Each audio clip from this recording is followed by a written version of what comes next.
नमस्कार छात्रों, जय हिंद, वंदे मातरम। स्वागत है आपका हमारे YouTube channel bright future commerce classes में। छात्रों, आज की इस वीडियो में हम चर्चा करेंगे बजट पर।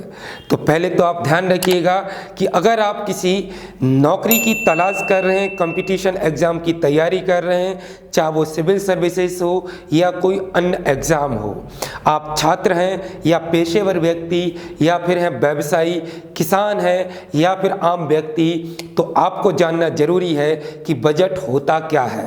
सरकार आम जनता से जो आय प्राप्त करती है उसका खर्च कहां और कैसे करती है।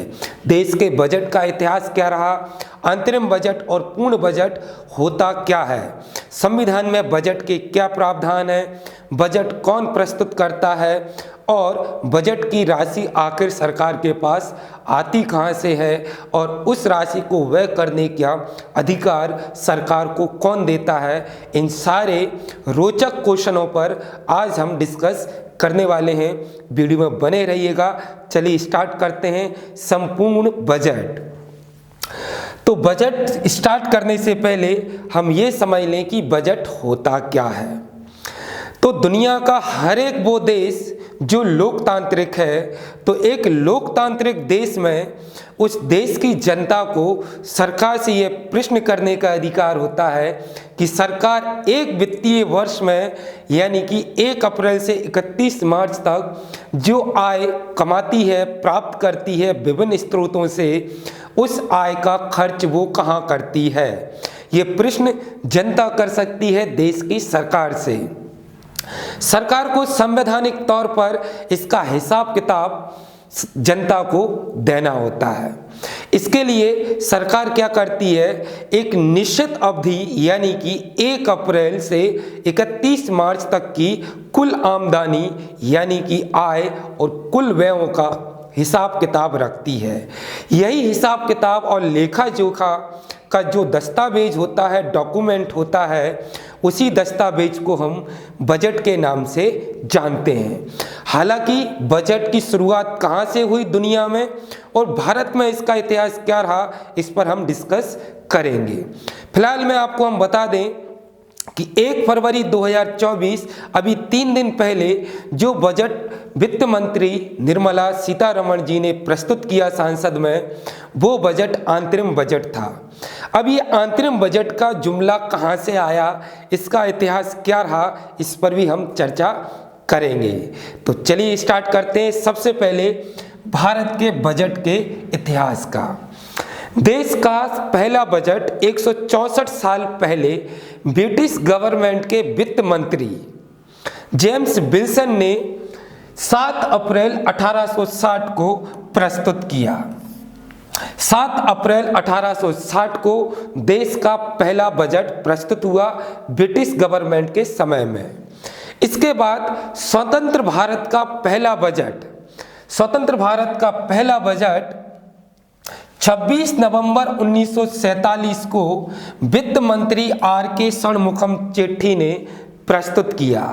यह बजट मात्र 95 दिन के लिए था, जिसकी अवधि 15 अगस्त 1947 से 31 मार्च 1948 तक की थी।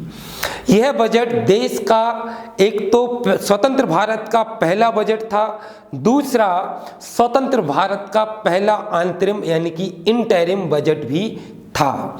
अब ये इंटरिम बजट क्या होता है, इस पर हम चर्चा करेंगे। इसके बाद गणतंत्र भारत का यानी कि 26 जनवरी 1950 को गणतंत्र की स्थापना हुई और भारत फिर बन गया गणतंत्र भारत।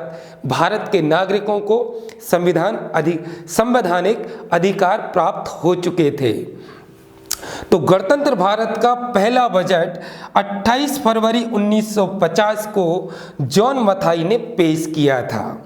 एग्जाम में जनरल नॉलेज में आपसे क्वेश्चन पूछे जा सकते हैं कि भारत का पहला बजट कब प्रस्तुत हुआ, तो ब्रिटिश गवर्नमेंट के दौर में 1860 7 अप्रैल को प्रस्तुत हुआ।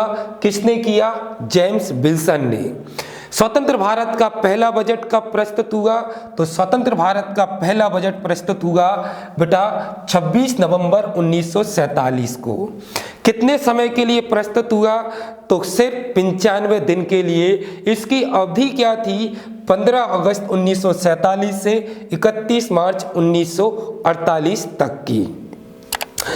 अब पहला गणतंत्र भारत का बजट कब प्रस्तुत हुआ? तो पहला गणतंत्र भारत का बजट प्रस्तुत हुआ 28 फरवरी 1950 को। किसने प्रस्तुत किया? तो जॉन मथाई ने यह बजट प्रस्तुत किया। तो ये था हमारे भारत का बजट का इतिहास।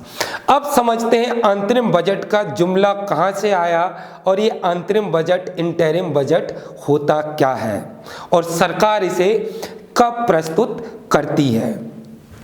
तो इंटरिम बजट यानी कि अंतरिम बजट का संविधान में कोई उल्लेख है ही नहीं।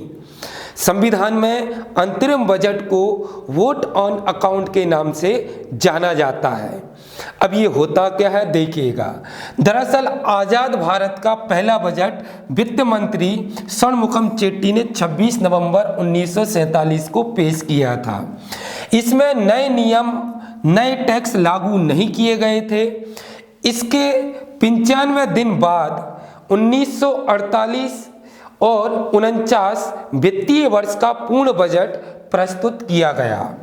जब 1948 और 49 के वित्तीय वर्ष के लिए षणमुखम जी ने पूर्ण बजट प्रस्तुत किया तो उन्होंने अपने भाषण में कहा कि 26 नवंबर 1947 को जो बजट प्रस्तुत किया गया था 95 दिन के लिए, वो बजट अंतरिम बजट यानी कि इंटरिम बजट था। बस यहीं से अंतरिम बजट का जुमला शुरू हो गया और कम समय के लिए बनाए गए बजट को हम अंतरिम बजट के नाम से जानने लगे। हालांकि इस बार भी जो 1 फरवरी को निर्मला सीतारमण ने बजट पेश किया है वो भी अंतरिम बजट ही है। अब अंतरिम बजट का भारत के संविधान में कोई उल्लेख नहीं। संविधान में हालांकि ये कम समय के लिए जो बजट बनाया जाता है उसको वोट ऑन अकाउंट कहा जाता है। तो स्पष्ट हो गया होगा आपका कि ये जो अंतरिम बजट है वो सिर्फ एक काम चलाऊ बजट है जो सरकार तब बनाती है जब सरकार में चुनाव हो और सरकार के पास पूरा एक वित्तीय वर्ष ना हो। हालांकि याद रखना अभी हमारे देश का 2024 का पूर्ण बजट जून जुलाई में जब नई सरकार आ जाएगी, फिलहाल में सरकार के पास सिर्फ 5 महीने हैं, अभी लोकसभा चुनाव हैं तो ये काम चलाऊ सरकार ने बजट बना लिया है। अब पूर्ण बजट जो भी नई सरकार होगी वो पूर्ण बजट जून जुलाई में प्रस्तुत करेगी। तो स्पष्ट हो गया होगा आपको अंतरिम बजट। अब हम बात करते हैं हिसाब किताब यानी कि सरकार की आय और व्ययों का लेखे जोखे का हिसाब किताब का नाम बजट कैसे पड़ा। तो पूरी दुनिया में जो बजट शब्द है और ये जो बजट नाम लागू हुआ और ये जो बजट नाम प्रचलन में है, सरकार की आय व्यय और हिसाब किताब को हम बजट क्यों कहते हैं, इस रोचक बात को भी हम जान लेते हैं। तो हिसाब किताब के बजट को बजट नाम पढ़ने की एक ब्रिटिश की संसद से जो परंपरा है, हिसाब किताब को जो हम बजट कहते हैं, ये जो बजट कहने की जो परंपरा है ये ब्रिटिश की गवर्नमेंट से यानी कि संसद से प्रारंभ हुआ। दरअसल ब्रिटिश गवर्नमेंट के जो वित्त मंत्री होते थे वो अपने देश का हिसाब किताब एक चमड़े के बैग में लेकर आते थे। इस चमड़े के बैग को फ्रेंच में बुगेट कहा जाता था, अंग्रेजी में उसे बजट कहा जाने लगा। बस इसी कारण पूरी दुनिया में सरकार की आय व्यय और चाहे घर की आय व्यय हो उसको हम किस नाम से जानने लगे, बजट के नाम से जानने लगे। पूरी दुनिया में देश हो घर हो उसकी आय और व्यय के हिसाब किताब को बजट कहा जाने लगा। हाँ, एक बात और, वित्त मंत्री ने अभी जो 1 फरवरी को बजट प्रस्तुत किया है बेटा ये पूर्ण बजट नहीं है, ये सिर्फ काम चलाऊ अंतरिम बजट है। ध्यान रखिएगा कि अभी 2024 का बजट पूर्ण बजट पेश नहीं किया गया। चलिए अब आगे समझ लेते हैं कुछ रोचक तथ्य कि वित्त मंत्री इस वर्ष काम चलाऊ बजट क्यों पेश कर रही हैं और फिर सही इसका हिसाब किताब कैसे होता है, यानी कि इस वर्ष आखिर अंतरिम बजट इंटरिम बजट ही क्यों प्रस्तुत किया गया देश में। तो देश में अंतरिम बजट प्रस्तुत करने के कारण क्या है और क्यों प्रस्तुत किया और पूर्ण बजट कब आएगा, जानते हैं। इस साल देश में चुनाव होने वाले हैं, जैसा कि हम सभी जानते हैं। अभी जो सरकार है वो सिर्फ 5 महीने की है, यानी कि सरकार के पास पूरा 1 वर्ष नहीं है। चुनाव बाद जब नई सरकार आएगी तो ऐसे में वित्त मंत्री पूरे साल का बजट पेश नहीं कर सकती, ये काम नई सरकार ही करेगी। इसलिए वो कुछ महीनों का काम चलाऊ बजट पेश करती है, इसे ही अंतरिम बजट कहते हैं। नई सरकार बनने के बाद जून जुलाई में पूर्ण बजट पेश किया जाएगा। इससे पहले 2019 में लोकसभा चुनाव हुआ था, तब के प्रभारी वित्त मंत्री पीयूष गोयल ने भी अंतरिम बजट ही पेश किया था।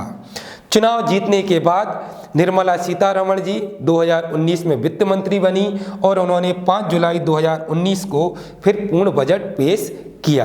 तो इस बार भी जून जुलाई माह में पूर्ण बजट पेश किया जाएगा। आगे हम समझ लेते हैं आखिर अंतरिम बजट और पूर्ण बजट में क्या अंतर होता है।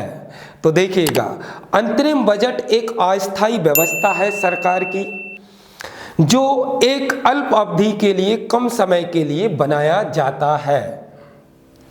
तो यह एक अस्थायी व्यवस्था है जिसमें नई सरकार कार्यभार संभालने तक सरकारी आय व्यय को कवर होता है। पूर्ण बजट एक व्यापक वित्तीय योजना है जिसमें सरकारी आय, व्यय आवंटन और नीतिगत घोषणाओं के सभी पहलू शामिल किए जाते हैं। दूसरा क्या अंतर है कि चुनावी वर्ष में लगभग 2 से 4 महीने की अवधि के लिए, 5 महीने की अवधि भी हो सकती है, अंतरिम बजट प्रस्तुत किया जाता है, जबकि पूर्ण बजट पूरे वित्तीय वर्ष यानी कि 1 अप्रैल से 31 मार्च के लिए बनाया जाता है।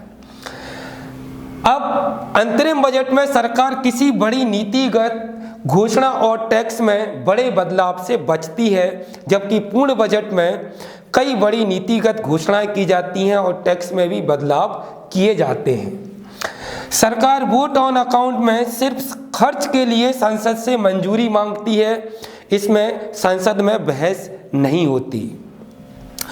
अब अंतरिम बजट में लोकसभा में विस्तृत चर्चा के बाद पारित ही किया जाता है पूर्ण बजट, जबकि अंतरिम बजट में जो है लोकसभा में विस्तृत चर्चा नहीं होती। पूर्ण बजट में बजट पर विस्तृत चर्चा होती है, तब जाकर पूर्ण बजट प्रस्तुत किया जाता है। आगे हम समझ लें बजट के कुछ और रोचक तथ्य कि बजट में को संसद में ही पेश क्यों किया जाता है। तो बेटा, बजट को संसद में ही पेश इसलिए किया जाता है, जिस प्रकार से घर में पति पत्नी जब आय कमाते हैं, पैसा कमाते हैं, तो वो अपना बैंक में एक जॉइंट अकाउंट ओपन कर लेते हैं। जॉइंट अकाउंट ओपन करते हैं और पति पत्नी जो भी आमदनी कमाते हैं उसे अपने जॉइंट अकाउंट में जमा कर देते हैं। और जब पति को पैसे की आवश्यकता हो तो वो पत्नी की अनुमति के बिना पैसे नहीं निकाल सकता, या पत्नी को आवश्यकता हो तो पति की अनुमति के बिना पैसे नहीं निकाल सकता। इसी प्रकार से सरकार क्या करती है, सरकार को जो भी आय प्राप्त होती है विभिन्न स्रोतों से, चाहे वो राजस्व से हो या टैक्स से हो या अन्य किसी स्रोत से जो आय प्राप्त होती है, उसे सरकार एक जॉइंट अकाउंट में यानी कि साझा बैंक अकाउंट में जमा कर देती है। इस जमा धनराशि को हम कहते हैं संचित निधि, इंग्लिश में इसे कहा जाता है कंसोलिडेट फंड। क्या कहा जाता है बेटा? संचित निधि या कंसोलिडेटेड फंड। इसका उल्लेख संविधान के, ये जो कंसोलिडेटेड फंड है, संचित निधि है, इसका उल्लेख संविधान की धारा 266 में है। 266(1) में इसका उल्लेख है बेटा, किसका? कंसोलिडेट फंड का। देश की संचित निधि की मालिक संसद ही होती है, ये यानी कि अगर संचित निधि का प्रयोग करना है, देश की आय का प्रयोग सरकार को करना है, तो अनुमति किससे लेना होगा? सरकार से लेना होगा। इसलिए बजट को सिर्फ संसद में ही प्रस्तुत किया जाता है। स्पष्ट हो गया कि हम बजट को संसद में ही प्रस्तुत क्यों करते हैं। चलिए अब जानते हैं कि जो संचित निधि है, कंसोलिडेटेड फंड है, उस फंड का प्रयोग करने के लिए, निकालने के लिए लोकसभा से अनुमति क्यों ली जाती है, यानी कि संसद से अनुमति क्यों ली जाती है। तो दरअसल सांसद जो होते हैं, लोकसभा के जो सांसद होते हैं, उन्हें जनता वोट डालकर जिताती है, यानी कि लोकसभा के सांसद जनता का प्रतिनिधित्व करते हैं और सरकार जो आय प्राप्त करती है वो जनता की आय होती है, सार्वजनिक आय होती है। यानी कि संवैधानिक तौर पर सरकार जिस आय का प्रयोग करेगी उस आय की अनुमति जनता से लेना अनिवार्य है। इसलिए जनता अपनी ओर से संसद में वोट डालकर किसको पहुंचाती है? सांसद को पहुंचाती है। तो संचित निधि का प्रयोग करने के लिए अप्रत्यक्ष रूप से परमिशन तो ली जा रही है लोकसभा से, लेकिन अप्रत्यक्ष रूप से जो परमिशन दे रहा है बेटा, वो कौन दे रहा है? जनता दे रही है। इसीलिए संचित निधि से धन निकालने के लिए सरकार को लोकसभा से परमिशन लेनी होती है। राज्यसभा के जो सांसद होते हैं उन्हें जनता सीधा नहीं चुनती, इसलिए राज्यसभा में बजट पर चर्चा तो होती है लेकिन वोटिंग नहीं होती। राज्यसभा के सांसद बजट की आलोचना तो कर सकते हैं लेकिन उसमें बदलाव या सरकार को बजट का प्रयोग करने से रोक नहीं सकते। इसलिए संचित निधि कंसोलिडेटेड फंड का प्रयोग करने के लिए लोकसभा से अनुमति लेना अनिवार्य होता है। अप्रत्यक्ष रूप से इस बजट का प्रयोग करने के लिए हम जनता से ही अनुमति लेते हैं। चलिए आगे समझते हैं बजट के कुछ और रोचक तथ्य। अब हमारा आता है कि देश में सबसे ज़्यादा बार बजट किसने प्रस्तुत किया अभी तक। तो देश में बेटा स्वतंत्र भारत का पहला बजट तो आप जानते हैं किसने प्रस्तुत किया? यस, 26 नवंबर 1947 को किसने प्रस्तुत किया बेटा? यस, षणमुखम चेट्टी ने, RK षणमुखम चेट्टी ने प्रस्तुत किया। हालांकि अब ये प्रश्न भी आता है कि देश में सबसे ज़्यादा किस वित्त मंत्री ने बजट को पेश किया? तो सबसे ज़्यादा 10 बार मोरारजी देसाई ने बजट प्रस्तुत किया। इसके बाद 9 बार पी चिदम्बरम ने, इसके बाद प्रणब मुखर्जी ने 9 बार, इसके बाद यशवंत राव ने 7 बार, CD देशमुख ने 7 बार, यशवंत सिन्हा ने 7 बार, मनमोहन सिंह ने 6 बार और TT कृष्णमाचारी ने कितनी बार बेटा प्रस्तुत किया बजट? 6 बार। तो ये वो टॉप लीडर हैं, वित्त मंत्री हैं जिन्होंने देश का बजट सबसे अधिक बार प्रस्तुत किया है। चलिए आगे जानते हैं बजट के कुछ और रोचक तथ्य। बजट की जो पूरी प्रक्रिया है, प्रोसेस है, उसके नियम कहाँ लिखे गए हैं? तो बेटा याद रखना, हमने आपको बता दिया है अंतरिम बजट का संविधान में कोई उल्लेख है ही नहीं, परंतु बजट यानी कि पूर्ण बजट के नियम कहाँ लिखे गए हैं वो भी हम समझ लेते हैं। तो टेक्निकल तौर पर बजट बनाने की जो प्रक्रिया है, बजट बनाने के जो नियम है, वो 2 जगह पर इनका उल्लेख है। पहला जो नियम है संविधान के आर्टिकल 112 में है और इसके तहत सरकार को हर साल लोकसभा में अपनी आय और व्ययों का पूरा हिसाब किताब बताना पड़ेगा। संविधान की आर्टिकल 112 के अंतर्गत सरकार को एक निश्चित अवधि में जो आय प्राप्त हुई है और सरकार ने जो व्यय किए हैं, इनका हिसाब किताब लोकसभा में बताना होगा, जनता को बताना होगा। दूसरा जो नियम है वो संविधान के आर्टिकल अनुच्छेद 114 में है। इसके तहत विनियोग बिल का प्रावधान है। अगर आपसे पूछ ले एग्जाम में कभी कि विनियोग बिल का प्रावधान संविधान की धारा आर्टिकल अनुच्छेद किस में है, तो 114। इसके अंतर्गत इस बिल के माध्यम से सरकार लोकसभा से अनुमति मांगती है जिससे संचित निधि से धन निकाल सके और उसका प्रयोग राष्ट्र हित में, राष्ट्र के विकास पर कर सके। विनियोग विधेयक के लागू होने तक सरकार भारत की संचित निधि से धन निकाल नहीं सकती।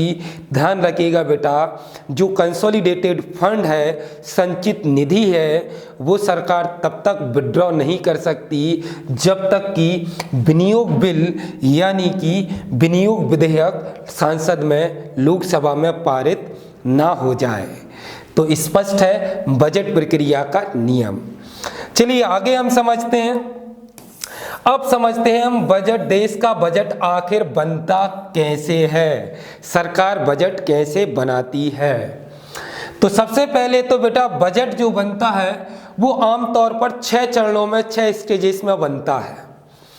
तो सबसे पहले तो सितंबर माह में सरकार क्या करती है, मंत्रालयों, विभागों, राज्यों और केंद्र शासित प्रदेशों को एक सर्कुलर यानी कि नोटिफिकेशन जारी करती है और उनसे पूछती है कि आने वाले वर्ष के लिए आवश्यक फंड का डेटा दे दीजिए। इन आंकड़ों के आधार पर ही बाद में मंत्रालय, विभागों, राज्यों, केंद्र शासित राज्यों को फंड दिया जाता है। इसके बाद क्या होता है, बजट बनाने की प्रक्रिया शुरू हो जाती है और वित्त मंत्री, वित्त सचिव और राजस्व सचिव और व्यय सचिव की हर दिन बैठक होती है। डाटा लेने के बाद वित्त मंत्री, वित्त सचिव, राजस्व सचिव, इन सब की मीटिंग्स होती हैं, डिस्कशन होता है कि आखिर बजट में क्या क्या नीतिगत घोषणा की जाए, क्या नियम बनाए जाएं, कर से संबंधित क्या प्रावधान बनाए जाएं। इसके बाद अक्टूबर-नवंबर तक वित्त मंत्रालय दूसरे मंत्रालय और विभागों के अधिकारियों के साथ मीटिंग करके यह तय करते हैं कि किस मंत्रालय या विभाग को कितना फंड दिया जाए। इसके बाद बजट बनाने वाली टीम को पूरी प्रक्रिया के दौरान वित्त मंत्री और नीति आयोग की इनपुट लगातार मिलते रहते हैं। बजट टीम में अलग अलग क्षेत्र के विशेषज्ञ शामिल होते हैं जिन्हें देश की अर्थव्यवस्था का विभिन्न सेक्टरों यानी कि क्षेत्रों का अनुभव हो। बजट में ऐसी एक अधिकारियों की टीम बनाई जाती है। ध्यान रखिएगा, देश के प्रधानमंत्री, देश के वित्त मंत्री और नीति आयोग का जो अधिकारी होता है, अध्यक्ष होता है, ये बजट बनाने वाले अधिकारियों को इनपुट देते रहते हैं, उन्हें बताते रहते हैं, डिस्कस करते रहते हैं कि आपको बजट में किस चीज़ पर ज़्यादा जोर डालना है। इसके बाद बजट बनाने और इसे पेश करने से पहले कई इंडस्ट्री के जानकारों, एक्सपर्ट से भी डिस्कशन, चर्चा की जाती है। इसके बाद बजट से जुड़ी सारी चीज़ें फाइनल होने के बाद एक ब्लूप्रिंट तैयार किया जाता है। बजट को लेकर सब कुछ तय होने के बाद बजट दस्तावेज प्रिंट होता है। ध्यान रखिएगा बेटा, बजट प्रिंट होने से पहले बजट को बहुत सीक्रेट रखा जाता है।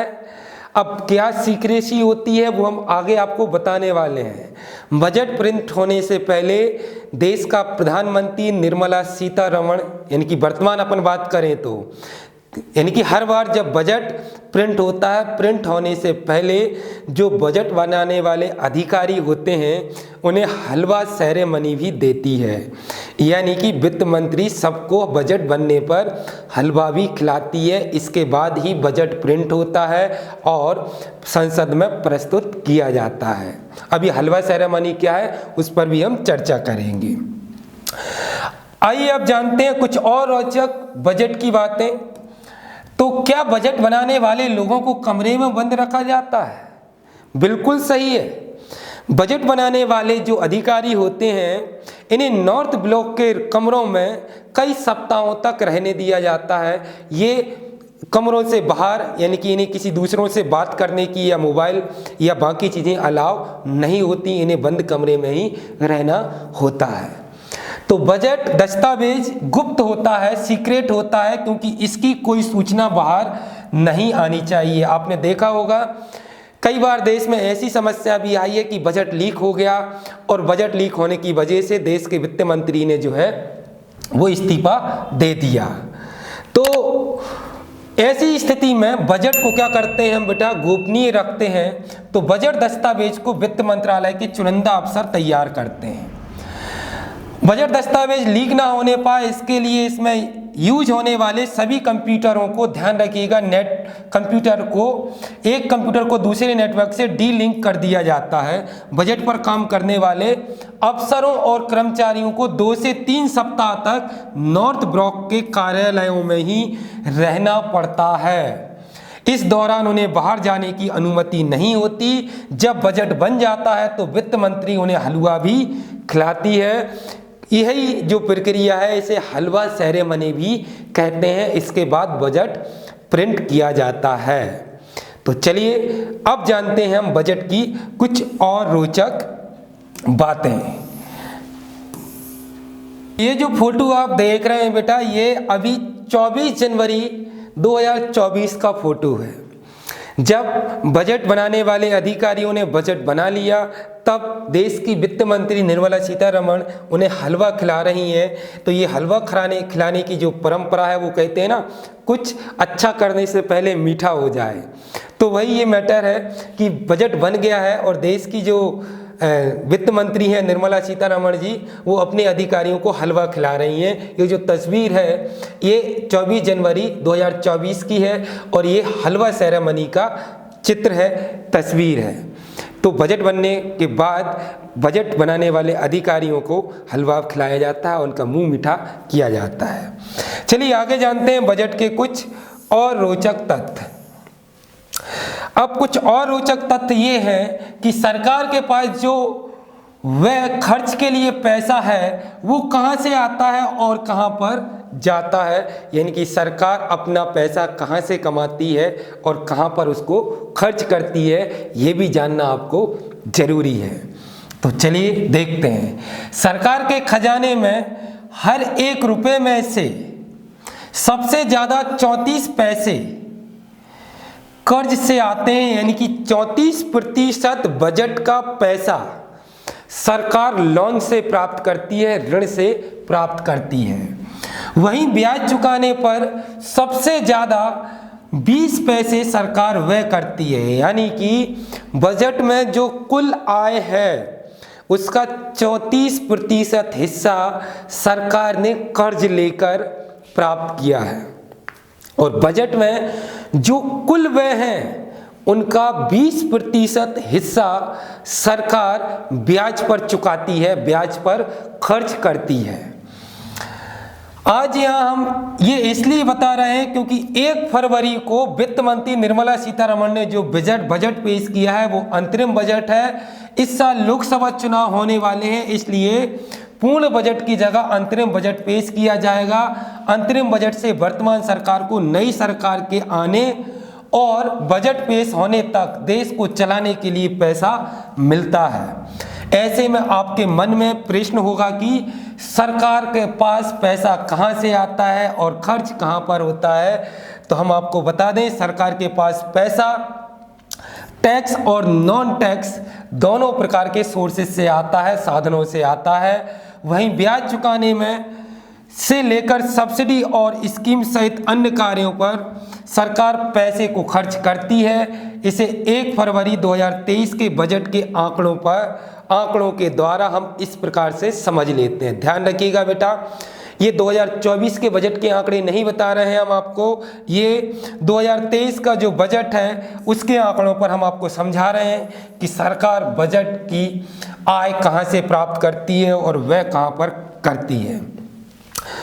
तो कुल जो बजट होता है सरकार का लाखों करोड़ का, उसका 34% भाग सरकार कर्ज से इकट्ठा करती है। तो देखते हैं कहां कहां से सरकार अपनी आय प्राप्त करती है, कितने प्रतिशत। तो सपोज करिएगा बजट का कुल 1 रुपये है, यानी कि कुल बजट जो है वो 1 है, तो उसका 34% हिस्सा किससे आता है बेटा? कर्ज से आता है। और बाकी पैसा कहाँ से आता है वो भी देख लेते हैं। 4% हिस्सा कस्टम से आता है, इनकम टैक्स से 15% पैसा आता है, एक्साइज ड्यूटी से 7% आता है, कॉरपोरेशन टैक्स से 15% आता है, जीएसटी से 17% आता है, उधार यानी कि कर्ज से 34% सबसे ज़्यादा, और नॉन टैक्स रिसिप्ट होती हैं 6%, और नॉन डेप्ट कैपिटल होती है रिसिप्ट होती हैं 2%। तो इन सारे स्रोतों से सरकार की बजट की कुल आय प्राप्त होती है। और सबसे ज़्यादा कहाँ से? कर्ज से, ऋण से, लोन से। अब बात करेंगे ये जो पैसा सरकार ने इकट्ठा कर लिया ये आखिर खर्च कहाँ करती है। तो 2023 के आंकड़ों के आधार पर हम बात करें तो सबसे ज़्यादा जो पैसा खर्च होता है बजट का वो ब्याज चुकाने पर होता है, क्योंकि सबसे ज़्यादा पैसा आता भी तो कहाँ से है? कर्ज से आता है, और कर्ज पर हमें ब्याज चुकाना होता है। तो 20% पैसा तो सरकार कहाँ पर खर्च कर देती है? बजट का कर्ज का जो लिया है उस पर ब्याज चुकाने पर। बजट का 4% पैसा पेंशन पर खर्च होता है, कर्ज और ब्याज चुकाने में होता है 20% पैसा खर्च, और टैक्स पर राज्यों का हिस्सा होता है 18%, केंद्रीय योजनाओं पर खर्च करते हैं 17%, केंद्र स्पॉन्सर्ड योजनाओं पर करते हैं हम 9% जो योजना केंद्र बनाती है, और वित्त आयोग और अन्य संस्थाएं 9% पैसा खर्च होता है, रक्षा पर 8% और अन्य खर्च 8%, और सब्सिडी पर 60% बजट का पैसा खर्च होता है। तो ये वो आंकड़े हैं जहां पर सरकार अपने व्ययों को खर्च करती है। तो अब आपको स्पष्ट हो गया होगा कि सरकार कहां से आय प्राप्त करती है और कहां पर व्यय करती है। चलिए कुछ और रोचक चीजें समझ लें हम बजट की। तो विगत पिछले वर्षों में किस तरह भारत का बजट बढ़ता गया वो भी जान लीजिए, जानना जरूरी है। स्वतंत्र भारत का पहला बजट षणमुखम चेट्टी ने 26 नवंबर 1947 को पेश किया था, और ये बजट केवल 197.39 करोड़ रुपए का था। सिर्फ 197.39 करोड़ रुपीस। वहीं 2023 का बजट देखिएगा, आंकड़े देखकर चौंक जाएंगे। 2023 में जो बजट पेश किया गया था वो 45.03 लाख करोड़ यानी कि 45.03 लाख करोड़ का बजट था। 45 लाख करोड़ का था। 1947 से लेकर अब तक देश में 73 आम बजट पेश हुए हैं, ध्यान रखिएगा। 1947 स्वतंत्र भारत से लेकर आज तक देश में सिर्फ कितने बजट प्रस्तुत हुए बेटा? 73, और 14 अंतरिम बजट पेश किए गए। कितने अंतरिम बजट बेटा? 14 अंतरिम बजट क्या होते हैं? जो कम समय के लिए बनाया जाता है, जिसमें सरकार बड़ी नीतिगत कोई घोषणा नहीं करती, ना ही कर के प्रावधानों में कोई परिवर्तन करती है। आइए जानते हैं देश के बजट का बढ़ता हुआ ग्राफ। 2019 से पिछले 5 वर्ष के हम आंकड़े लेते हैं। 5 वर्षों में ही देश का बजट 61% बढ़ा दिया गया। यानी कि देश की इकोनॉमी को बढ़ाने के लिए सरकार कितना जोर डाल रही है। हालांकि एक नेगेटिव पॉइंट और है कि ये जो बजट सरकार प्रावधान रखती है इसमें 34% बजट का पैसा कर्ज से आता है। बस इसमें ये नकारात्मक पॉइंट है। 2019 में और 20 की वित्तीय वर्ष में सरकार ने 27, ये सब आंकड़े बेटा लाख करोड़ में, 27.84 लाख करोड़ का बजट था। 2020 और 21 में 30.82 लाख करोड़ का बजट था। वित्तीय वर्ष 2021-22 में 37.93 लाख करोड़ का बजट था। वित्तीय वर्ष 22-23 में 41.87 यानी कि 87 लाख करोड़ रुपीस का बजट था, और 23-24 में 45.03 लाख करोड़ का बजट था। तो किस तरीके से ये बजट का ग्राफ जो है वो बढ़ता जा रहा है। हालांकि देश भी विकसित होता जा रहा है, अर्थव्यवस्था डेवलप होती जा रही है।